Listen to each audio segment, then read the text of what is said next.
just start with the 11 non-essential. The non-essentials, we can make these if we have the appropriate essential amino acid. So we can take leucine and make isoleucine, right? Sorry, got that backwards. If we have the appropriate essential amino acid, we can use that to make the appropriate non-essential amino acid. That is, there's a biochemical pathway that starts here with leucine, and we can use that leucine to manufacture one of these non-essential amino acids. We have to have these in our diet. If we have these, we can make the other non-essentials. Okay? The amino acids that are listed as conditionally essential, that's because at certain stages of our life, including when we're first born, some of these pathways aren't up and running yet, so we do need these conditionally essential amino acids. All right, we also have nucleotides. Okay, nucleotides. We need these in our diet. We do not manufacture these. Carbohydrates. And I'm going to put carbohydrate monomers. We're capable of building glycogen, but we are not capable of building glucose, which is the monomer. So we need these in our diet. These are essential. All of them are essential. Lipids, a slightly different story. We can synthesize fatty acids. And these fatty acids would be necessary for things like triacylglyceride with the glycerol and the 3 fatty acid chains. It would also be necessary for phospholipids with those 2 fatty acid chains. We can't synthesize many of the unsaturated fatty acids. We're much better at fatty acid synthesis. So we need a source for these unsaturated. And this source here is linoleic acid. Linoleic acid, that's right. Linoleic acid is used by us to synthesize a lot of the unsaturated fatty acids, including those found in phospholipids. So we do need linoleic acid in our diet. Okay? All right. Other things that are required are molecules referred to as vitamins. Vitamins are organic molecules, that is, they contain carbon. So vitamins would not include things like potassium ions and sodium ions. These are organic molecules. They're required in the diet, and their requirement is much smaller than the biological molecules, so we put them in a different category, even though they're all required. Some of these vitamins are water soluble, and some of them are fat soluble. I don't have any desire for you to memorize this table, but what I would like you to know is the vitamins are an important category of molecules, some of which are water soluble and some of which are fat soluble. Okay? And as with everything else, this will be picked up some other point, most likely in nutrition class. All right, then we also have, in addition to the vitamins, we would have mineral requirements. These would be things like sodium, magnesium, potassium, calcium, iron, chromium, manganese, zinc, copper, molybdenum, fluorine, selenium, iodine. All of those would fall under the mineral nutrient requirements because these are taken up in molecules that are not organic, either as the mineral nutrients themselves, like Ca2+, or within some other molecule that we then break out those inorganic, right, mineral nutrients. Okay?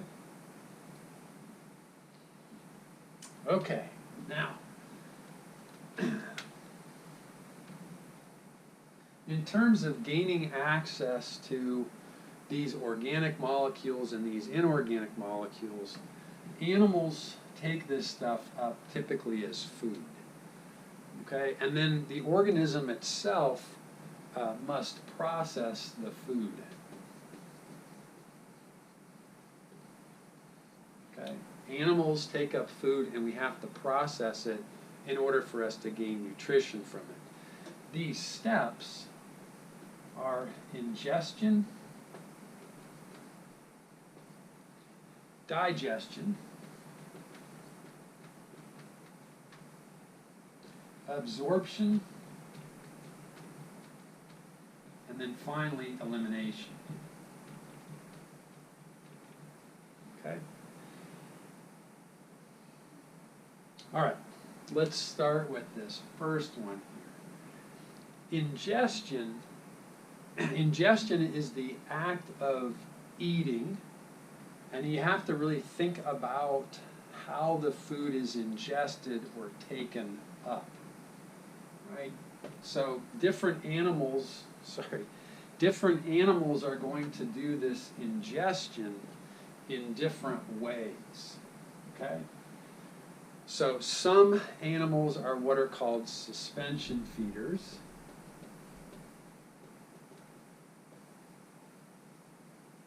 Suspension feeders basically live in water, and they filter water out to try to strain out particles of food that are in the water. So in terms of suspension feeders, you could think about things like clams or mussels or barnacles, where they have this elaborate device that they use to grab or strain particles from water. And also a baleen whale. Baleen whales have this structure called baleen. They take a big gulp of seawater, and then they push the seawater out through this sieve called baleen, leaving all the stuff too big to fit out of the sieve, including krill and other crustaceans, microscopic crustaceans. So they're filtering the water. That's called a suspension feeder. Okay? All right, in addition to suspension feeders, there are animals that are substrate feeders. Substrate feeders, they live on their food source. So let's say I had a little leaf here, and inside this leaf there was a little insect larva that tunneled its way through the leaf. I don't know if you've ever seen that. That would be a substrate feeder. It lives on what it eats, right? Okay. All right. Substrate feeders, they're also fluid feeders. These should be fairly obvious. They would include things like ticks, mosquitoes feeding on the fluid that is blood. It would also include insects that feed on nectar, which is a fluid produced by plants that's very nutritious. All of these would be fluid feeders. Okay? And then finally, bulk feeders. Bulk feeders, exactly how it sounds. With bulk feeding, you eat large pieces of organisms, and as part of that, the animal typically has all sorts of traits associated with grabbing large parts of organisms. That would include things like fangs and other teeth, claws, tentacles, right, where you have the ability to manipulate large portions of organisms in bulk, either by tearing off those pieces. Those are referred to as bulk feeders. Okay? So we can act mostly as bulk feeders, though I suppose if you're thinking about taking an energy drink or something, that would be more of a fluid feeder, but we're bulk feeders. We have teeth, that's going to help us with this, and hands to manipulate things, that's going to help us with this bulk feeding. Okay? All right. Now, in ingestion, we're taking up stuff from the water, an organism, fluid, or pieces of organisms, And what's being brought in during ingestion is basically a bunch of polymers, right? We're taking up cells that contain proteins, we're taking up cells that contain nucleic acid, polysaccharide, and constructed lipids. So the ingestion is bringing in polymers. Right? Now, polymers are not usable in this form. One of the big problems with polymers is you can't get them across cell membranes. So we want to get the polymers into a form that allows us to move the molecules across membranes. Plus, the polymers that we take up are not our polymers, and we need to take them apart to give us the basic building block monomers to build our own polymers, right? If I eat a cow, the cow makes protein, but it's cow protein. It's not my protein. So I need to take it apart in order to construct my own proteins. Okay? All right, the next step here, digestion. Once I've ingested all of this stuff, I'm going to start into the process of digestion. Digestion is basically a breakdown process where I'm taking large molecules and breaking them down into small enough molecules that I can absorb them into the body. Right? Typically that means I need to take these polymers down to the level of monomers. Okay? Break them down into monomers. Okay? Polysaccharides are converted to monosaccharides and disaccharides. Fats are converted to glycerol and fatty acids. Proteins are converted to amino acids. Nucleic acids are converted to nucleotides. Okay? All right, now, as part of digestion, the breakdown can be accomplished in a couple of different ways. There's certainly in animals mechanical digestion where we're physically trying to break things into smaller pieces, right? So we're going to break this down into smaller pieces. One of the important things that happens with this breakdown is the increase in surface area. An increased surface area for more digestion. So the mechanical part is to break things into smaller pieces.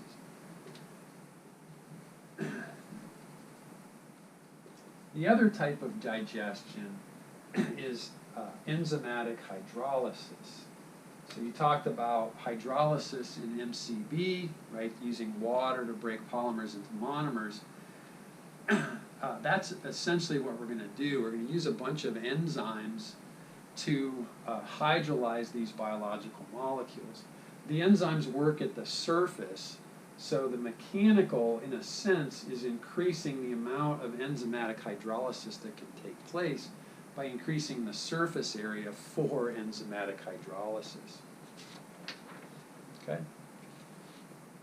All right, and you could think of, too, in some organisms, teeth, like in a snake, maybe not breaking it down into smaller pieces as much as using mechanical digestion to increase the surface area across which the enzymatic hydrolysis can work. Okay? All right, after digestion, we have absorption. Absorption is the taking up of the monomers and moving them from the digestive system into the body. Now, I'll mention this again, but I'll mention it now to make the point. When we think about the digestive system, you think about it starting kind of in your mouth. Well, we think of our mouth as being inside of us, but it's not really. It's exposed to the outside world. And all the tube that runs from the mouth all the way down to the anus, we think of as being inside of us, but really it's on the outside of the body. Think about kind of that early development in the embryo, in the protostomes and deuterostomes, making these two openings. This tube here is basically outside of the organism. So the digestion is going to be happening in this digestive system outside the body, And absorption is all about taking up these monomers from the digestive system into the body. And then lastly, elimination. Elimination is taking all of the stuff that you digested, or ingested, digested, and weren't able to absorb for whatever reason, and that material that was not absorbed then is going to be eliminated from the body, pushed out of the digestive compartment, and it's now out of the body. Okay? All right.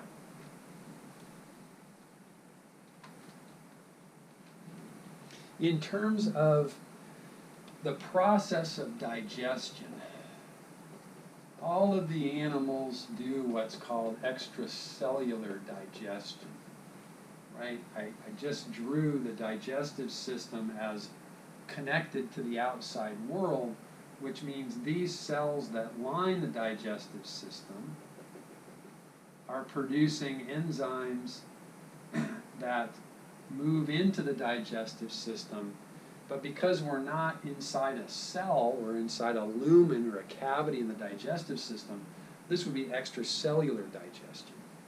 This is to distinguish it from intracellular digestion, which we're not going to talk about as part of the digestive system function, because intracellular digestion is basically phagocytosis, right, followed by fusion with a lysosome, and then digestion of this intracellularly in an intracellular compartment, specifically the lysosome. So animals are going to do the digestion of food through extracellular digestion. So let's just take a look at kind of some simple digestive systems. Again, we look at the simple stuff, it should make the more complex stuff easier to follow. Let's take a cross-section through this cnidarian that looks like a polyp form there. There is the epidermis. There's the gastrodermis, the layer of cells lining the gastrovascular cavity. This organism here,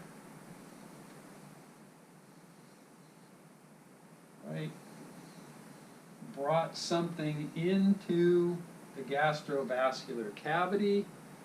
The cells that line the